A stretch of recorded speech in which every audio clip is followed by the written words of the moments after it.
എല്ലാവർക്കും നമസ്കാരം. ഇന്ന് നാരായണീയം ദശകം 6-ലെ 8, 9, 10 എന്നീ ശ്ലോകങ്ങളെക്കുറിച്ച് ചിന്തിക്കാം.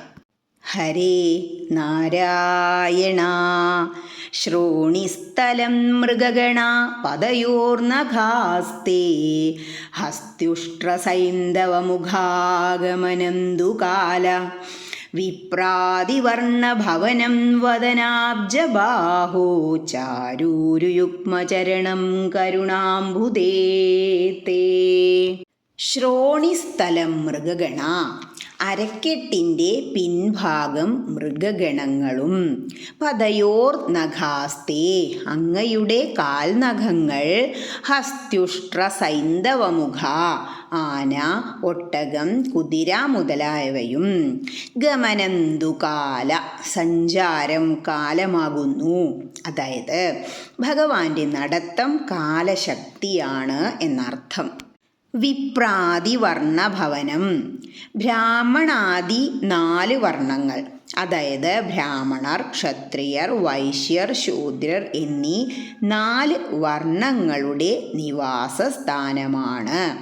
വദനാബ്ജമാഹു ചാരൂരുയുഗ്മചരണം തേ, അങ്ങയുടെ മുഖാംബുജം, കൈകൾ, തുടകൾ, പാദങ്ങൾ എന്നിവയും.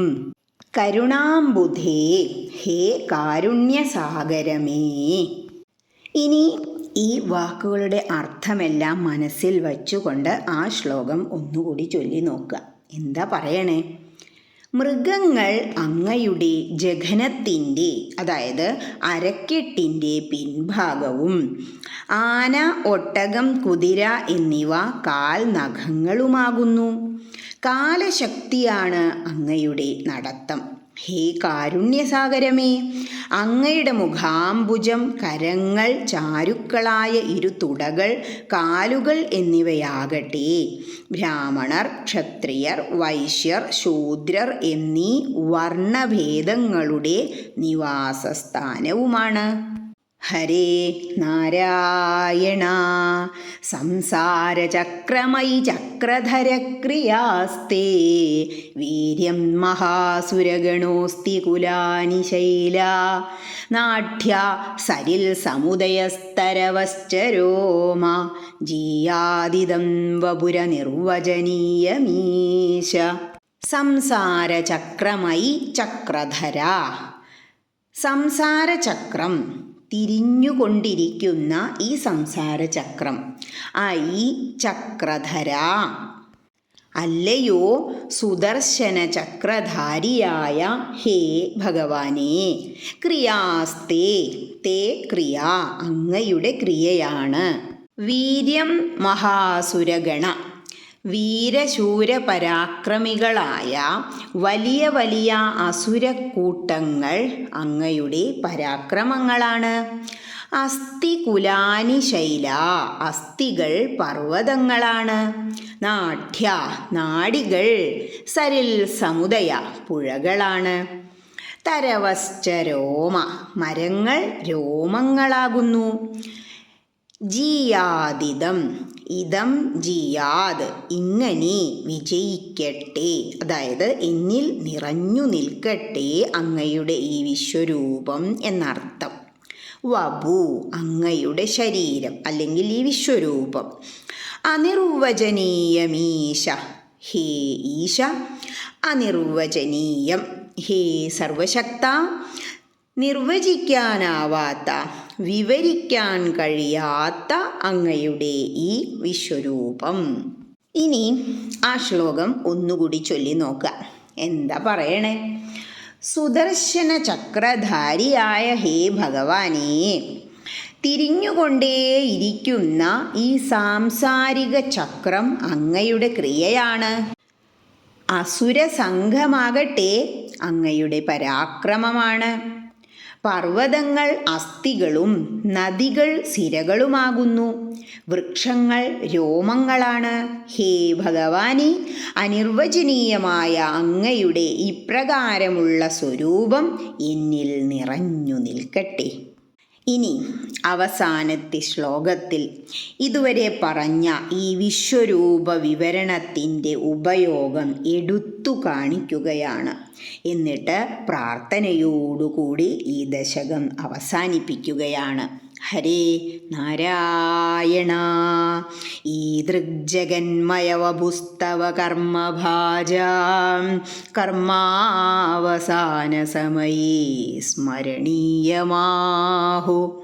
തസ്യാന്തരാത്മവപുഷേ വിമലാത്മനേ തേ വാതാലയാധിപ നമോസ്തു നിരുന്ധിരോഗാൻ. ഓം ശ്രീകൃഷ്ണാർപ്പണം. ശ്രീകൃഷ്ണായ നമോ നമഃ. ഈ ദൃക് തവ ജഗന്മയ വപു, ഇങ്ങനെയെല്ലാമുള്ള അങ്ങയുടെ വിശ്വരൂപ സ്വരൂപം, കർമ്മഭാജാം കർമ്മത്തെ ആശ്രയിക്കുന്നവർക്ക്, കർമാവസാന സമയേ കർമാനുഷ്ഠാനങ്ങളുടെ അവസാന സമയത്ത്, അല്ലെങ്കിൽ കർമ്മങ്ങളെല്ലാം അവസാനിക്കുന്ന സമയം, എന്നാൽ മരണസമയം എന്നും അർത്ഥമാക്കാം. സ്മരണീയമാഹു, സ്മരണീയം ആഹു, സ്മരിക്കേണ്ടതാണെന്ന് അറിവുള്ളവർ പറയുന്നു.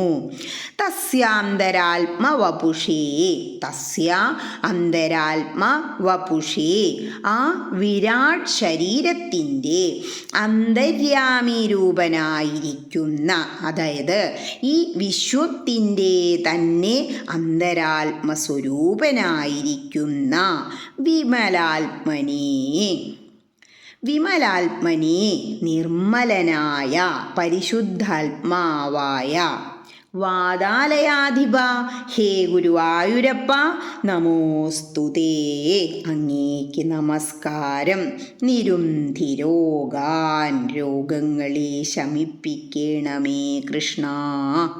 ഇനി ഈ അർത്ഥങ്ങളെല്ലാം മനസ്സിൽ വച്ച് ആ ശ്ലോകം ഒന്നുകൂടി ചൊല്ലി നോക്കുക. എന്താ പറയണേ?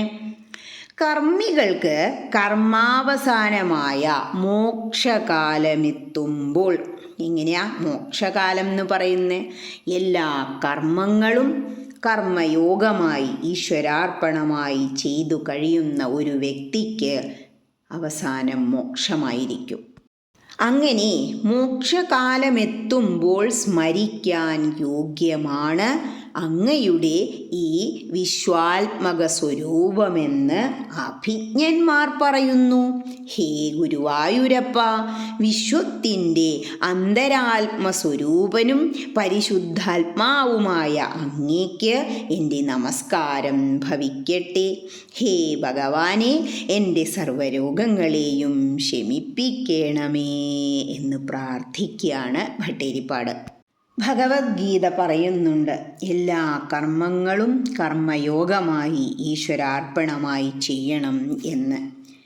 ഏതൊരു കർമ്മം ചെയ്യുമ്പോഴും ആദിമധ്യാന്തങ്ങളിൽ വിശ്വരൂപ സ്മരണം ഉണ്ടായിരിക്കണം. അതായത് ഏതൊരു ദേവനെയാണോ നിങ്ങൾ ഉപാസനാമൂർത്തിയായി സ്വീകരിച്ചിരിക്കുന്നത്, ഒരു കർമ്മം ചെയ്തു തുടങ്ങുമ്പോഴും അത് ചെയ്തു പകുതിയാകുമ്പോഴും അവസാനിപ്പിക്കുമ്പോഴും ആ മൂർത്തിയെ മനസ്സിലങ്ങനെ സ്മരിക്കണം. മാത്രമല്ല ഇവിടെ എന്താ പറയണേ? കർമാവസാന സമയേ സ്മരണീയമാഹോ, എല്ലാ കർമ്മങ്ങളും ഒടുങ്ങുമ്പോൾ എന്നു പറഞ്ഞാൽ ഒരു പ്രവൃത്തി ചെയ്ത് തീരുന്നത് മാത്രമല്ല, നമ്മളുടെ എല്ലാ കർമ്മങ്ങളും വിധിച്ചിടുന്ന കർമ്മമൊടുങ്ങുമ്പോൾ പതിച്ചിടുന്നു ദേഹമൊരിടത്ത് ജ്ഞാനപ്പാന.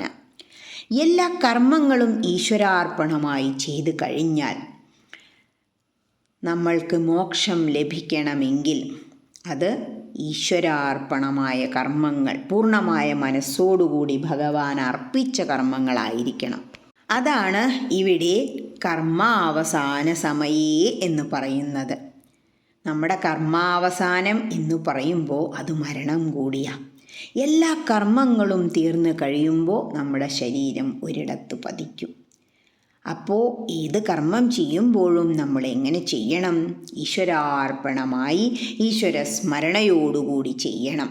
അതിന് ഏറ്റവും ഉത്തമമാണ് ഈ വിശ്വരൂപ സ്മരണം എന്നാണ് ഈ ദശകം നമ്മളോട് പറയുന്നത്. ഹരേ കൃഷ്ണ.